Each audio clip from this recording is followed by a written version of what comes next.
President. Senator from South Carolina is recognized. Thank you. I'll try to be relatively brief here. I understand the bill is being printed now, and we'll have a vote here fairly shortly. I just want to set the stage from my point of view. I think I speak for most people in our conference, what we're trying to do here. Up until now, we've been able as a body to work together on COVID relief, and the question is, why can't we do it again? I think I know the answer, but I want to remind people what we've done in a bipartisan fashion. On March 5th, 2020, when we had President Trump, a Republican Senate, and a Democratic House, we approved $8 billion, 96-1. We're just beginning to understand the virus. March 18th, a few weeks later, $355 billion, 90-8. March 25th, $1.9 trillion, 96-0. So from March 5th to March 25th, we passed 3 bills, well over $2 trillion, 96-1, 90-8, and 96-0. So I would argue to the American people that it's not like the Republican Party and the Democratic Party can't work together when it comes to COVID relief. But now that the Democrats have the House, the Senate, and the White House, there seems to be no desire to go down that road, and I'll talk about that in a minute.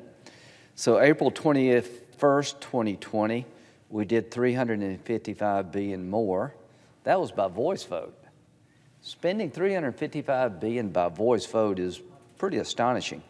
$1.9 trillion, 96-0 is pretty astonishing. September the 30th, 2020, $8 billion more, 84-10. December the 21st, just a few months ago, we spent another trillion, 92-6. Why do I bring this up? I bring it up to show that there's plenty of bipartisanship around COVID relief, and that bipartisanship has stopped. And President Biden made a big deal about wanting to bring the country together and find common ground. Well, the one area that we'd actually had common ground, we've abandoned common ground to deal with a $1.9 trillion package just months after we authorized $1.04 trillion. And here's the problem I think Republicans have. The $1.9 trillion being proposed now, about 90% of it's got very little to do with COVID. It is a liberal wish list. And the reason I know it's a liberal wish list is because Senator Schumer said 15 times yesterday, about 15 times, that it wasn't a liberal wish list. So if Senator Schumer's saying it's not a liberal wish list, it's a liberal wish list. And I'll be able to prove that in more detail. So that's the history of bipartisanship. That bipartisanship has been destroyed. We had 10 Republicans, I think, go to the White House to offer around $700 billion that would extend checks, that would do vaccinations, would do a lot of things that we think we need to still do, but that went nowhere. So another point for the American people. We're going to a partisan approach to COVID for the first time. I went over the amount of money we've appropriated for the COVID problems the country's experienced. And here's what I want you to understand. We're going to spend $1.9 trillion in a partisan fashion. I think a lot of it's very much unrelated to COVID, simply because they have the power to do it. They now have power of the federal government, complete power. Control of the Senate, control of the House, control of the White House. They've abandoned bipartisanship. We had the presidency and the Senate. They had the House. We're able to work together. Now they've got it all. They're running us over, literally, legislatively here. I think we've made reasonable officers. Nobody's willing to compromise.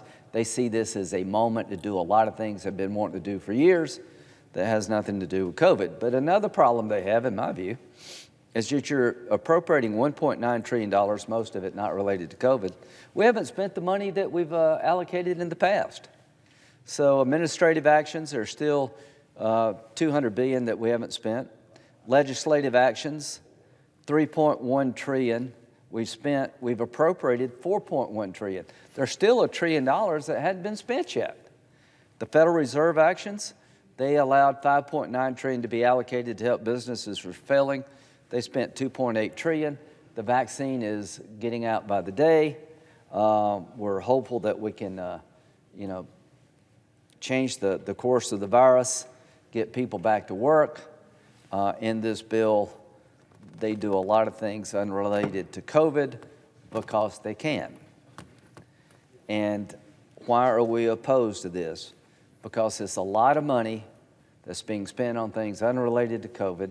We haven't spent the money we appropriated in past efforts yet, but we're going to spend $1.9 trillion more, and I think it is very unfortunate, and I hope the American people understand that this is spending money for the sake of spending money, not to combat COVID. So let me give you some examples of what's in this bill. The minimum wage dropped out. Now's the worst possible time, I think, to go to a $15 hour minimum wage. Just think about your own communities. How many restaurants and hotels have had to reduce or close down because of COVID restrictions? And we're finally beginning to come out of it a bit. To add a $15 an hour mandate, doubling the minimum wage, would be increasing the cost of doing business after the government at the state and local level has shut the business down. So the business has been reduced in terms of revenue because of COVID restrictions, and now the federal government is going to mandate a doubling of the minimum wage that the business has to absorb and pass on to the consumer. So that is out. We can raise the minimum wage in a responsible fashion once we get COVID under control. There was $100 million for a Silicon Valley underground rail project that didn't pass the smell test. The only reason that's out is we made a big deal about it. But they saw the COVID package as a chance to put $100 million into a Silicon Valley underground rail project, which shows you their mindset toward this bill. This bill is not about fighting COVID. It's about a chance in a partisan fashion to do things they couldn't do otherwise. There was a $1.5 million from the Harbor Maintenance Trust Fund regarding the Seaway International Bridge in New York. And the Silicon Valley Underground Rail project may make sense. Senator Schumer's bridge project may make sense. We're going to do an infrastructure bill. Seems to me that we would take these infrastructure projects and put them in an infrastructure bill and try to have a COVID bill related to fighting COVID. But clearly, they're taking an opportunity, my friends on the other side, of loading this bill up with a liberal wish list, parochial interest, because they can. And I hope the American people will understand what's going on and bring back a balance to power in Washington in 2022. Because if you let them have it all, this is a sign of things to come. But we'll talk about that later. There's $20 million in the bill for the preservation and maintenance of Native American languages. That might be something that makes sense, but we're dealing with a COVID package. And $20 million for the preservation and maintenance of Native American languages. $135 million for the National Endowment for the Arts. I'm an appropriator. This is an appropriation bill. It's not a COVID bill. The committees I'm on, we actually vet this stuff to see if it makes sense to put it in the normal appropriation cycle. They take a COVID problem, and it's a real problem still to this day, and they load it up with things unrelated to COVID because they can. We can't stop them now. Maybe one day we can stop them and go back to the old way of doing business, where we sit down and work together as Democrats and Republicans to spend over $4 trillion to combat COVID.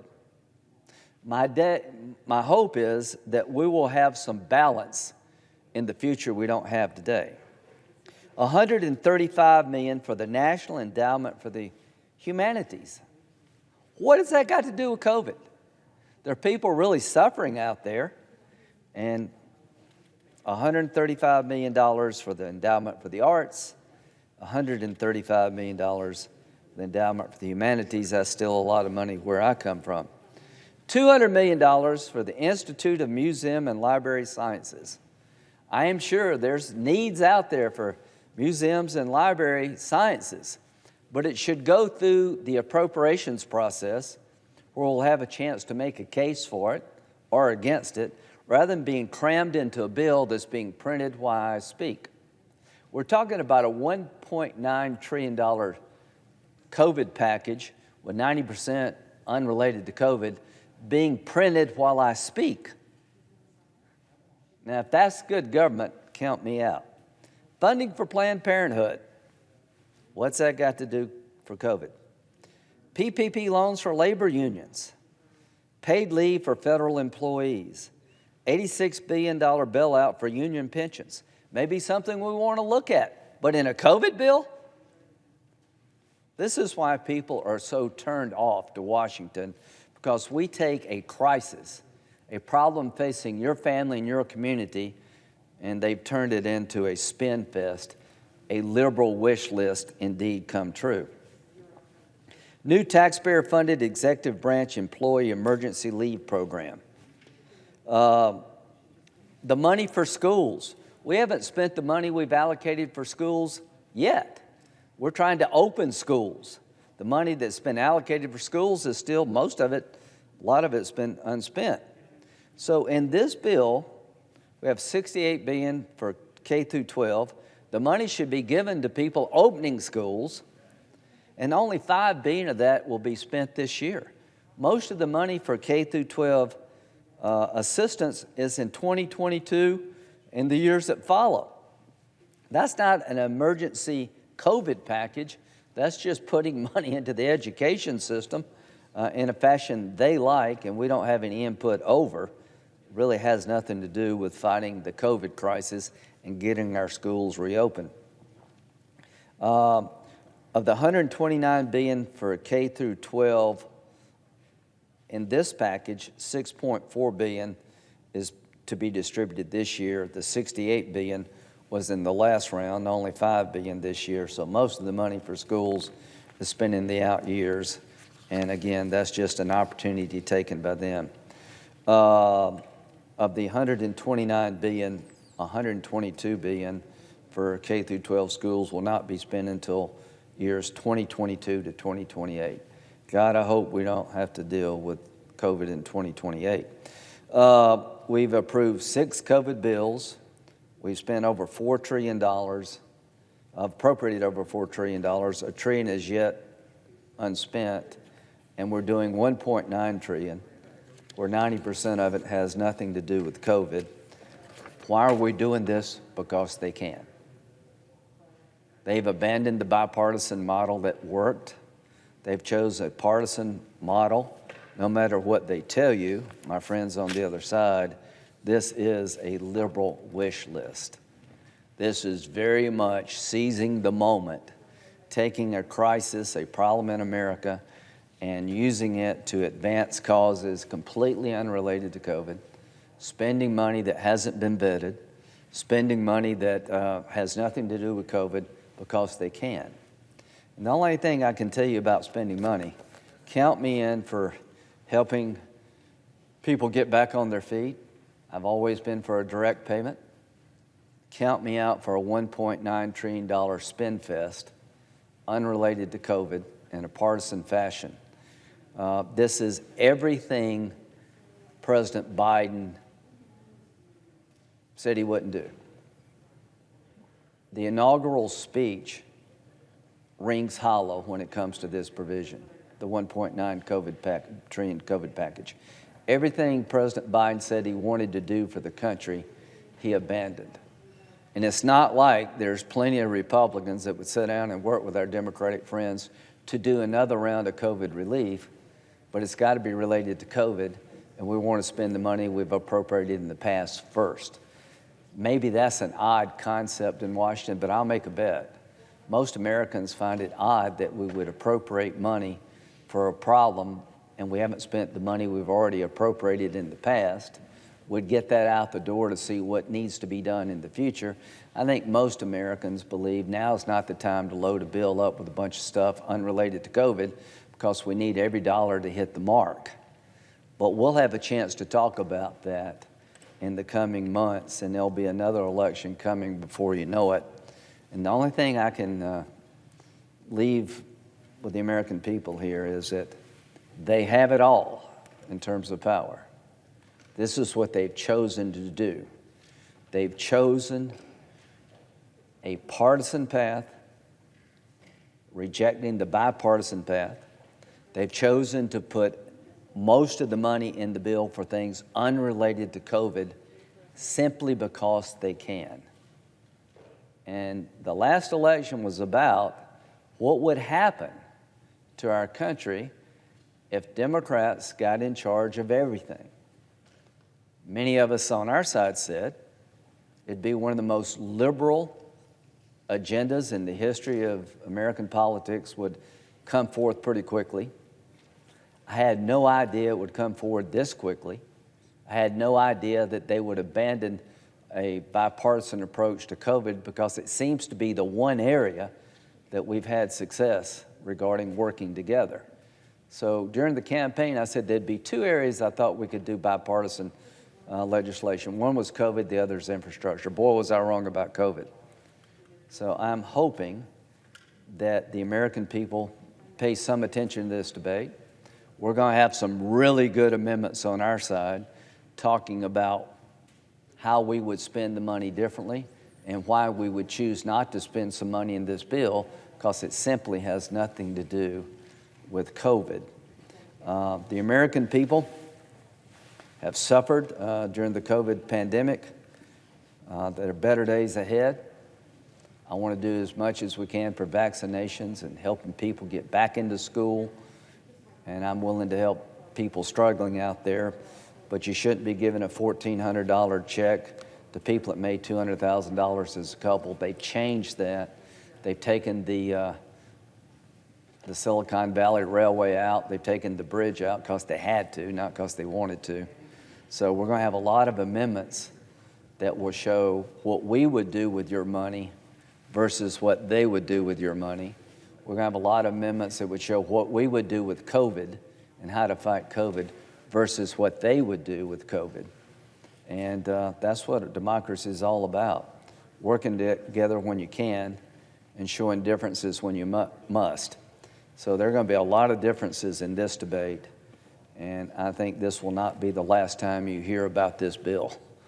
I think this bill is going to resonate for months and years to come in all the wrong ways. With that, I'll yield the floor, Ms. President. Note the absence of a quorum.